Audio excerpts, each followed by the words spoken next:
السلام عليكم ورحمة الله وبركاته. مقعي هو محسن إبراهيم channel كعدا ونسان نوادي دي سمير official. خيارتي إيقو حيران أدبالي يسو دويني يا مرون كوا إيقو عصب channel كي سبسكرايب سارسي المرون فيديوهاشي دو وحشان كدرسيو كديق دايرو وكا دائم كان قعدي أبالي دوايك القعيل كقعدة شدد اللذيو وحيرتو سمير كدرسيو كديق دايرو وكا دائم كان قعدي waxaan rabaa inaan idinla wadaago barnaamij yar oo dhiirigelin ah.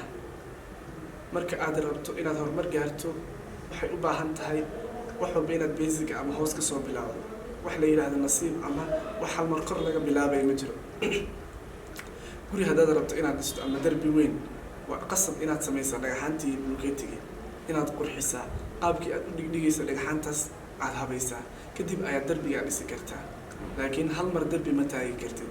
af Ingiriis kan waxaa lagu mahmaaha Roma hal maalin laguma dhisin. yani caasimada Talyaaniga sida u quruxda badan hal maalin laguma dhisin. degdegna marnaba horumar laguma gaaro.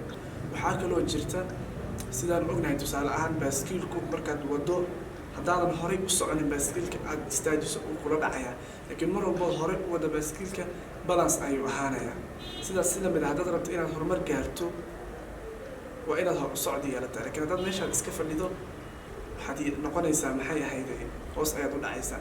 ta kale waxaa luqadda afka qalaad lagu yiraahdo comfort zone, yani inaad ku qanacsanaato meesha taagan tahay. hal dukaan aad leedahay tusaale ahaan waad ku qanacsan tahay waxay keentaa laftirkeedu inaad hoos usii dhacdo sababtoo ah reer baad yeelanaysaa caruur badan kharashkii baa sii kordhaya.